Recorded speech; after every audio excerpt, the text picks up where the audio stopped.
I was a director working at the global head office at a Fortune 500 company outside New York City. I felt like I was really at the nerve center of the organization. When the opportunity to step into a VP role opened up in a team of a senior leader that I worked very closely with, I thought I was a shoe-in. I thought I was a front runner. I've been performing at that level. I've been recognized. I've been told that I'm doing a fantastic job. So of course, of course it's going to be mine. And I didn't get the job. And it really stung at the time because it's hard to wrap your head around why not me. But what occurred to me is that we often are so focused on being the reliable expert that we don't always make the shift into what it takes to be seen as the obvious choice for the next leader or the obvious choice for promotion. And there are two different things where coaching could have helped me and helps a lot of the clients I've worked with today is in making that shift, stepping away from what I call the expert trap, which is when you're so focused on the doing, on the executing, that you don't think about how you're being perceived as leadership material, what it takes to influence, to have impact at scale, to show up with presence and influence and authority. And I think that's the gap that coaching could have really helped me fill. Welcome to There Is No Alternative, a podcast about entrepreneurship and leadership. I'm Tina Bou-Saba, founder of CXT Investments, where I invest in consumer brands and technology. Today, we are joined by Maharukh Dalal, founder and head coach of the Career Accelerator for Women, a coaching company with outcomes that clients can measure. We're going to have a practical, behind-the-scenes conversation on positioning, credibility, and sustainable growth when your product is human transformation. Okay, well, let's do a warm-up question to get going. Do you have a hype song? My hype song is A Million Dreams from the movie The Greatest Showman. I love it. Okay, that's a good one. That's a good one. Okay, great. Well, let's get going. You are a coach, but you haven't always been a coach. So would love to hear your journey. What were you doing before? And when did you decide that coaching was your calling? Before becoming a coach, I had a 2-decade-long career in corporate across 4 industries and 4 different countries.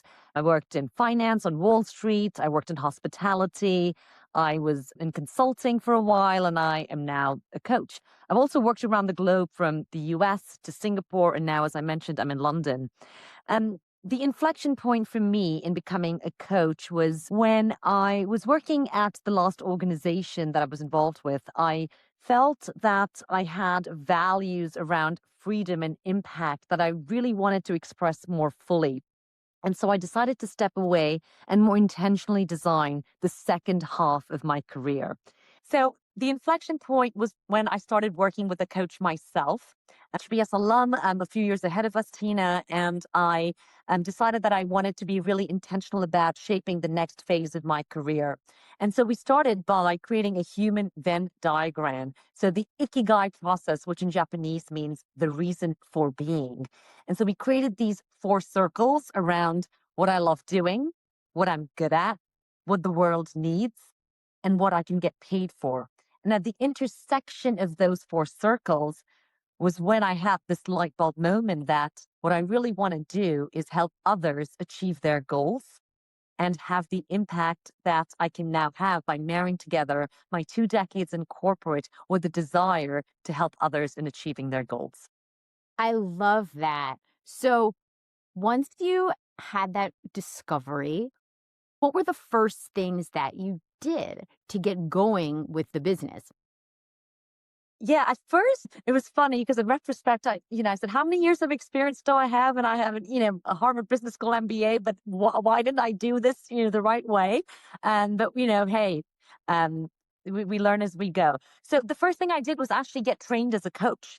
And I wanted to really develop all of the tools, the skills, the modalities around coaching. So I came at it from a service provider mindset rather than an entrepreneurial business mindset around what is the need? What is the, blue ocean opportunity rather than let me just develop the skills I need in order to coach people when who knew what people even needed to be coached in, or was there a need for more coaches in the world? So the first thing was really developing those skills when it should have been thinking like an entrepreneur and building a business. I think that makes sense though, right? First thinking about how do you create value and then how do you capture it? Yeah, and I think that thank you for encouraging me back in the day.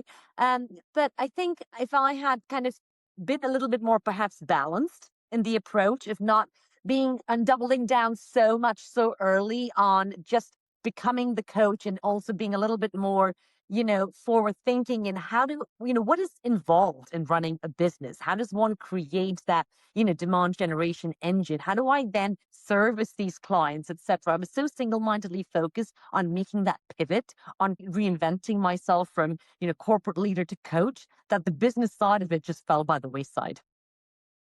That is really interesting. Okay, well, I have a couple of questions I want to ask you about that, but one of them is, can you talk about maybe an experience that you had as a corporate leader that got you thinking about, the challenges and where coaching could come in to address?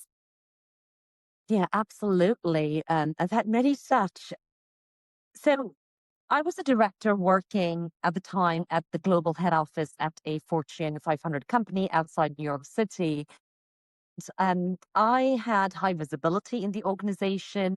I was meeting with senior management. I was in conversation and running things at a global level, cross functionally. So I felt like I was really at the nerve center of the organization.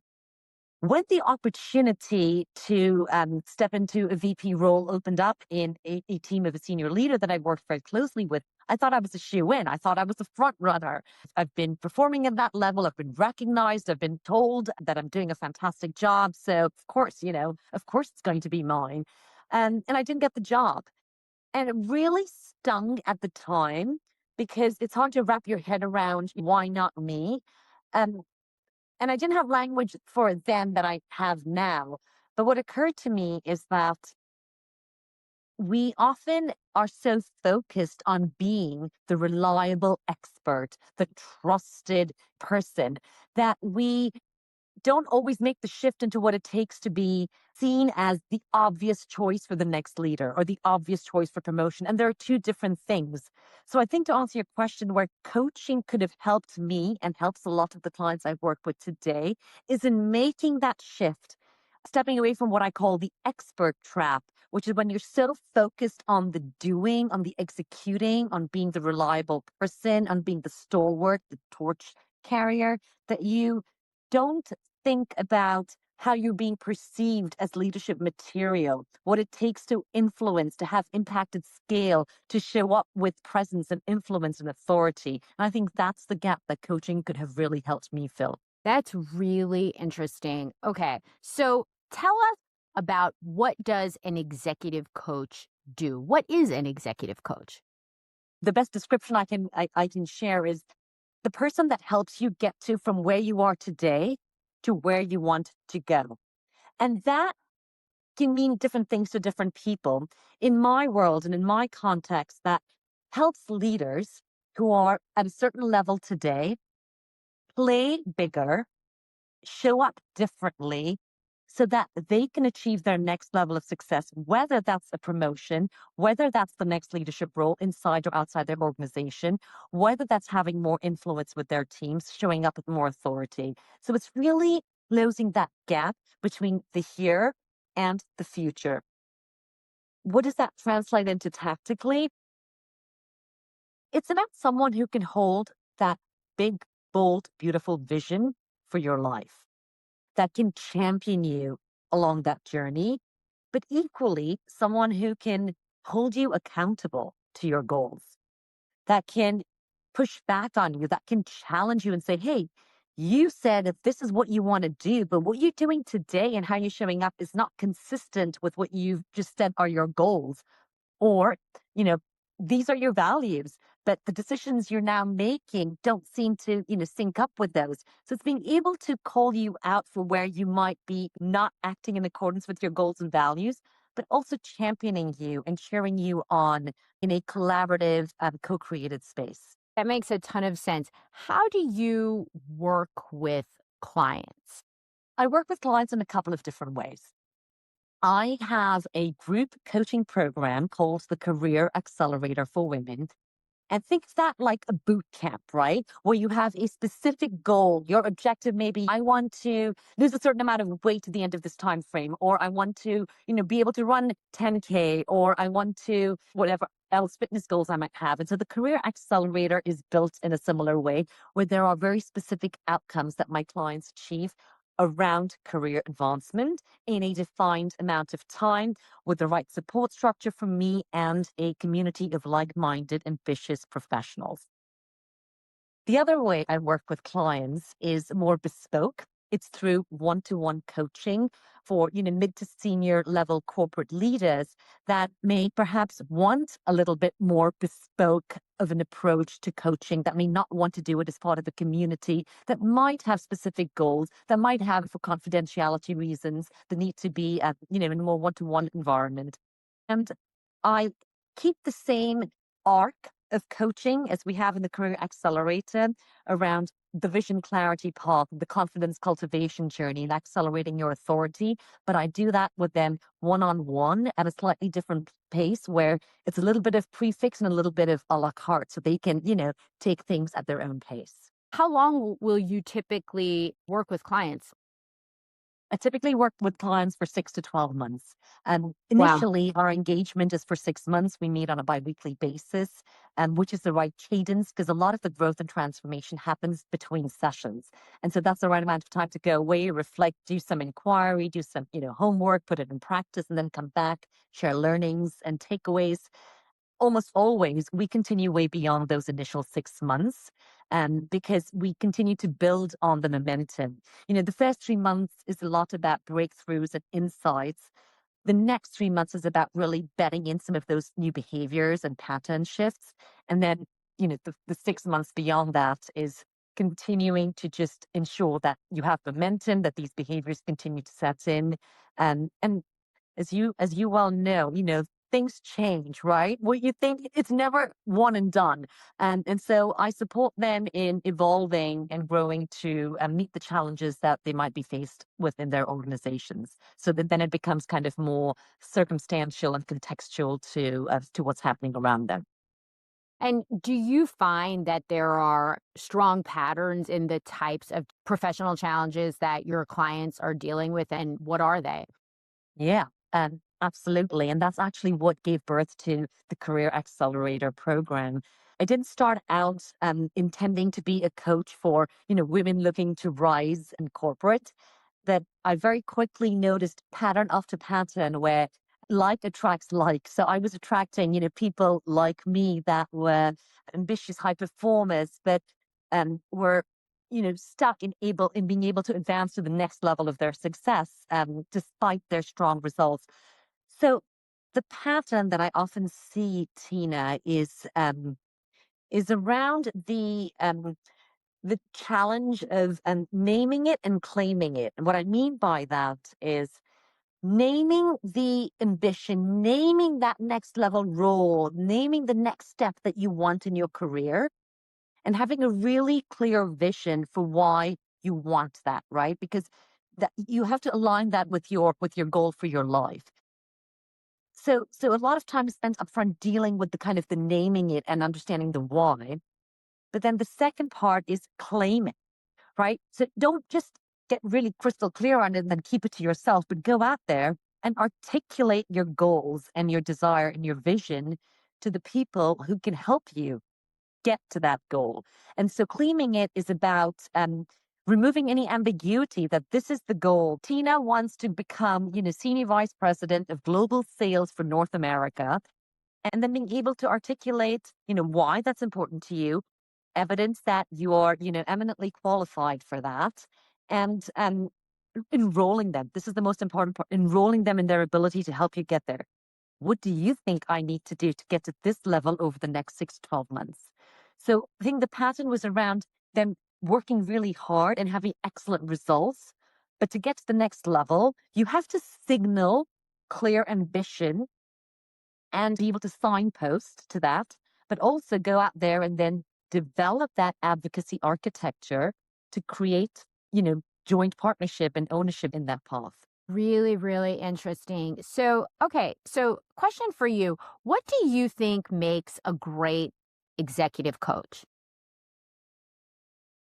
I love this question because I've actually worked with a few and I've had to fire a few along the way and, no fault of theirs, but it comes down to the right fit. It's like a jigsaw puzzle, right? And the pieces have to exactly fit into place. So I am really selective about the people that I work with. My filter, and I know you didn't ask about ideal client, I asked about ideal executive coach and what we should look for, but I'll come to that.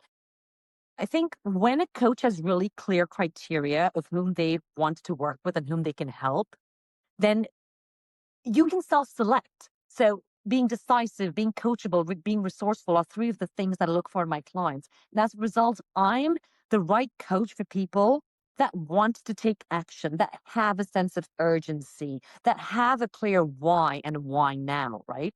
I may not be everyone's cup of tea, and I don't want to be. So I can only ask that question from my own perspective. From my perspective, what makes a great executive coach is a couple of things. One, is the ability to hold that vision for you. I mean, I've had coaches that have looked at me and my goals and said, you think you can do that? And that's not the right coach for me because they're not holding that big, beautiful, bold vision that I have for myself. So for me, that's really important. Two is someone who can dance with you because things change all the time. You come to me wanting to get coached in this goal, and then life happens, and then, this becomes the issue. To be able to kind of go through life's journey with your clients and dance with them in that moment is really important. But I also think the ability to challenge and not take everything at face value and to be able to ask powerful questions and hold them accountable to their goals. And then the final piece I would say is someone who can be present to what's unfolding for their client without necessarily giving advice, right? Coaching is not about giving advice, and advice doesn't work for a few reasons. One is because it may be the wrong advice. Two, it may be the right advice for me, but the wrong advice for you. And three, if you just give them the advice, it's not going to stick because it hasn't come from them. So those for me are some of the components of, what makes a really good executive coach. To what extent do you observe a blurring of the professional and personal in your work with clients, or is that not even the right way to think about it? And what I mean is, how people show up at work, their professional goals is obviously, deeply connected to their personal life. Like, how do you think about that when you're working with people? That's a wonderful question because when you first asked it, I thought you meant how do I keep kind of my person out of it? How do we not go down the personal, relationship, friendship path? But um, I am not so particular about what they bring or don't bring into the coaching relationship because you are coaching the whole person. We are the sum total of all our parts, right? We can't compartmentalize, the working Tina from the mom Tina, from the wife or the daughter and the Yeah. entrepreneur, right? We are one person. Our values are our values. Like when we walk out the door, we take those values with us. When we walk in the door, the same values come out with us. So um what I tend to think about is I'd never say, well, we're not going to talk about this or this is off limits or, we're not going to do, couples therapy here. And we never do therapy. But if they want to talk about an issue they're having with, relationship with a child or with their partner or with everything is welcome. They get to decide I am in service to my client's goals. And even though our understanding is that we're going to be working towards this goal, that goal might shift. And so for me, everything's welcome. And it might change, session to session, but I'm in service to their goals. And unless we clear that, we can't make progress, on the other side. Okay, I understand. So now these are trusting relationships and you're bringing a lot to your work with your clients. How do you maintain your energy and resilience in this type of work? Yeah, and it's a good one. And because as you can imagine and understand as an entrepreneur yourself, the wheels can just keep turning all day long. And Yes. the boundaries are a little bit more fungible. And but for me, the way I think about it is in order for me to be the best possible coach for my clients, I need to be the best possible person for me so that I can pour that energy into helping my clients. Part of it is just, logistics, right? Being a mom, having a dog, the day has a natural rhythm. There's the school run that bookends the day, the morning, the evening, taking the dog out for a walk, getting dinner out on time. So I feel having these kind of natural points in the day does provide a lot of structure and boundaries that don't have to necessarily push to enforce, but they get decided for me.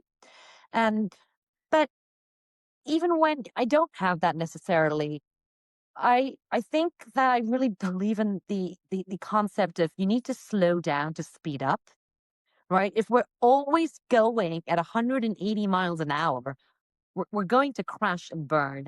Um, and so I'm very intentional about kind of refueling by doing things that I love, whether that's, watching some silly Netflix that's going to get me completely distracted, or, being out in nature, or, just making myself a cup of tea in the middle of it all. So I kind of have this really intentional design in my day around ensuring that I'm feeling, as great as I can so that I can kind of pour into my client's cup.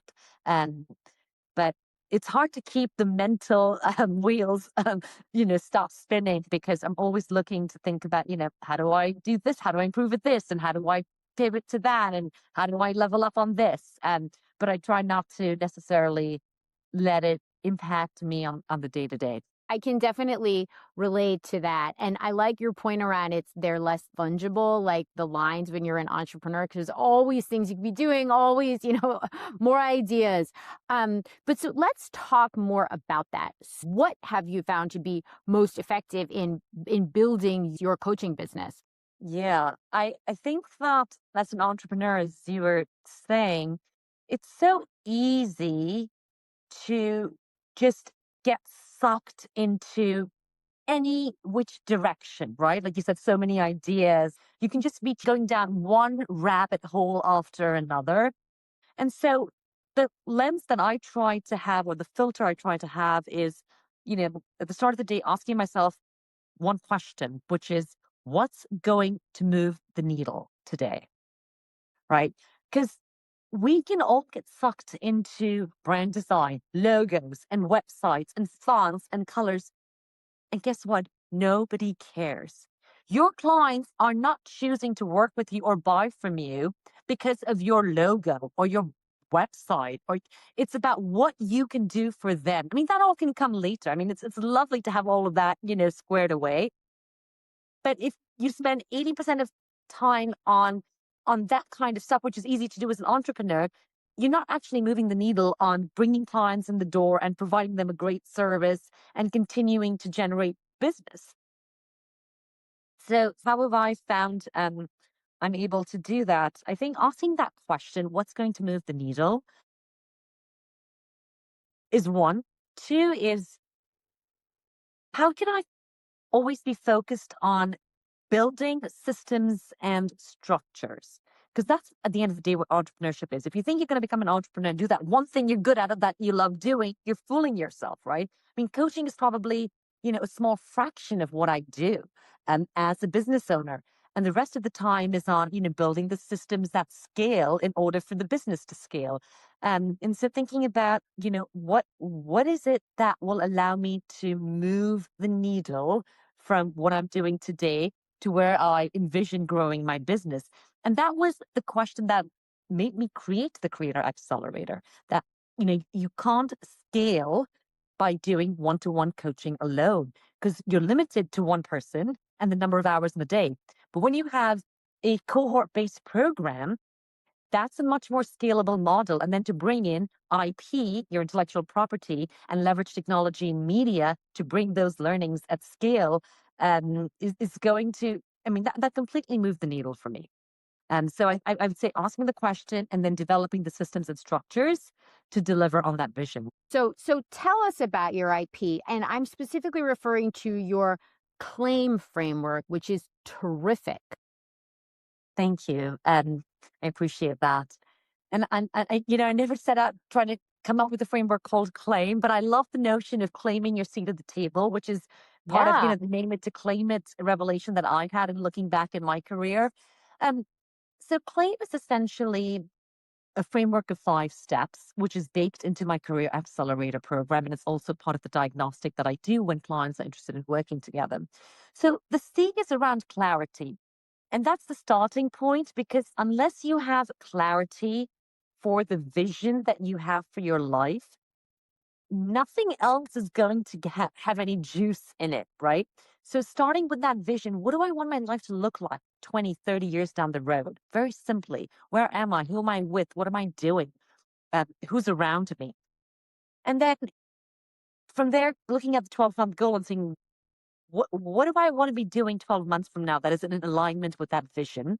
And what does that mean for me today? What do I start, continue doing today? So that's C, that's clarity.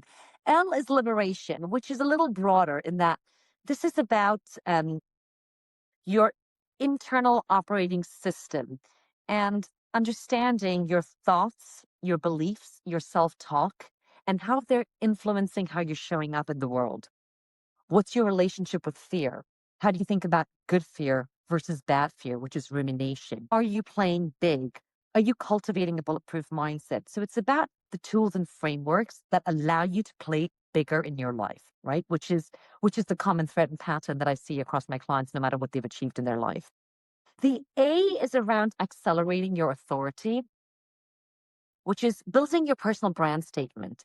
And the reason this is critical is if you're not feeling that sense of authority for yourself, it's going to be hard for others to feel your authority. So we build your sense of authority by having your personal brand statement where you have your goals, your strengths, your values, but also your saboteurs, so that you're aware of what's holding you back and looking at the impact you've already had.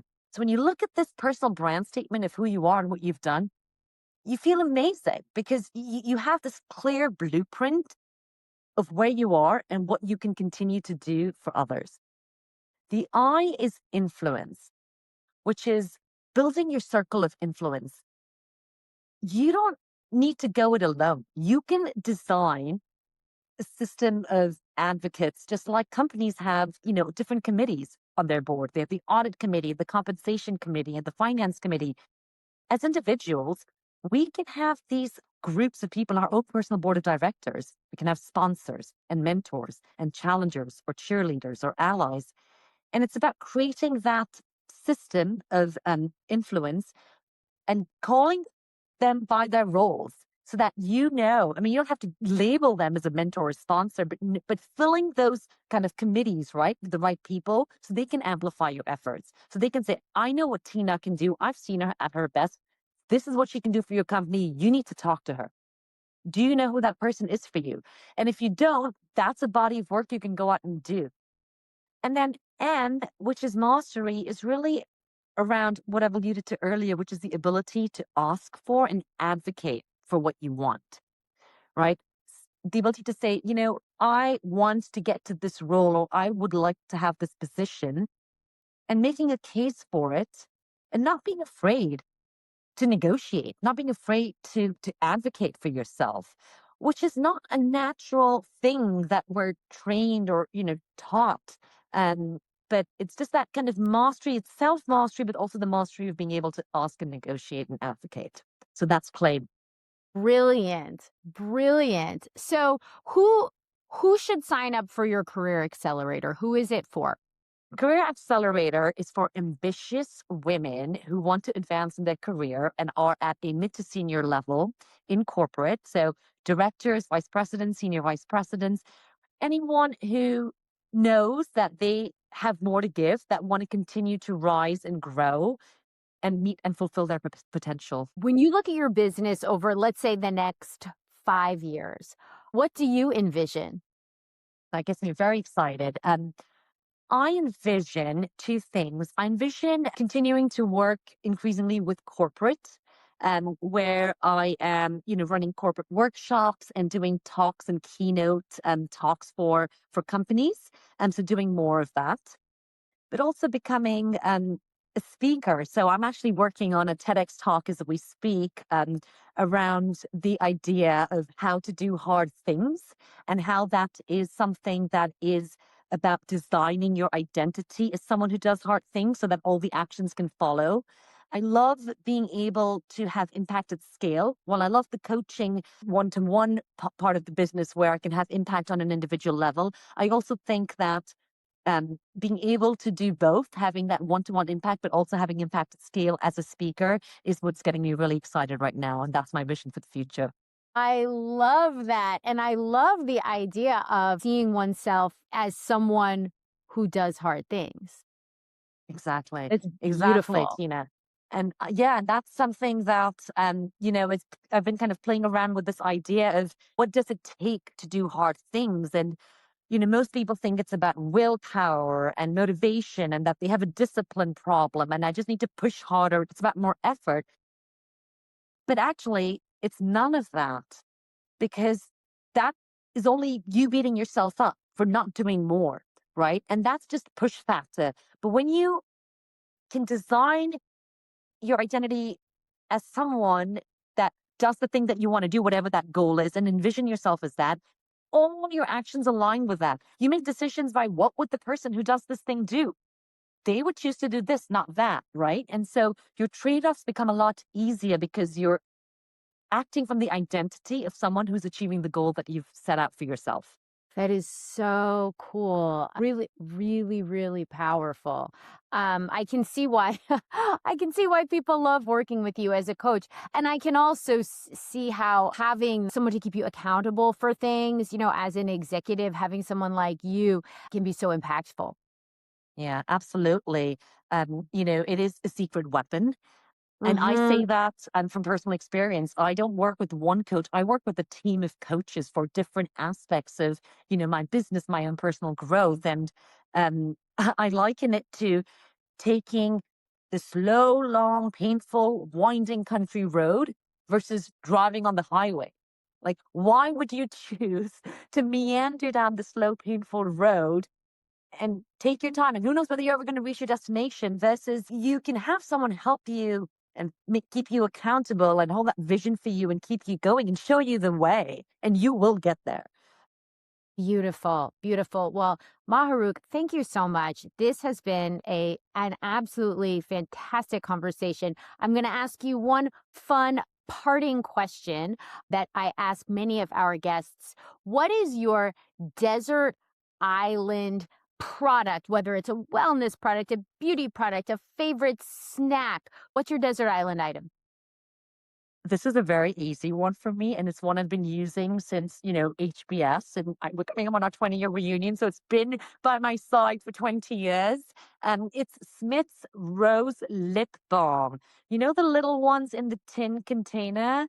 Oh my Yes. goodness. I have one like in different parts of my house, but above the kitchen counter, by my bedside table, in my bag. And it's just part of my identity now. I love it. I love it. Amazing. That's a great one. Well, thank you so much for sharing your story, your advice, your amazing energy, and your vision with us. This has been a terrific conversation. Super grateful for you making the time. My absolute pleasure. I loved chatting with you, Tina. Thank you for inviting me and great seeing you. Thank you. Great to see you too. Take care. Bye. If you liked this episode, follow us on Spotify and check us out on YouTube and Instagram, where we share highlights from our conversations.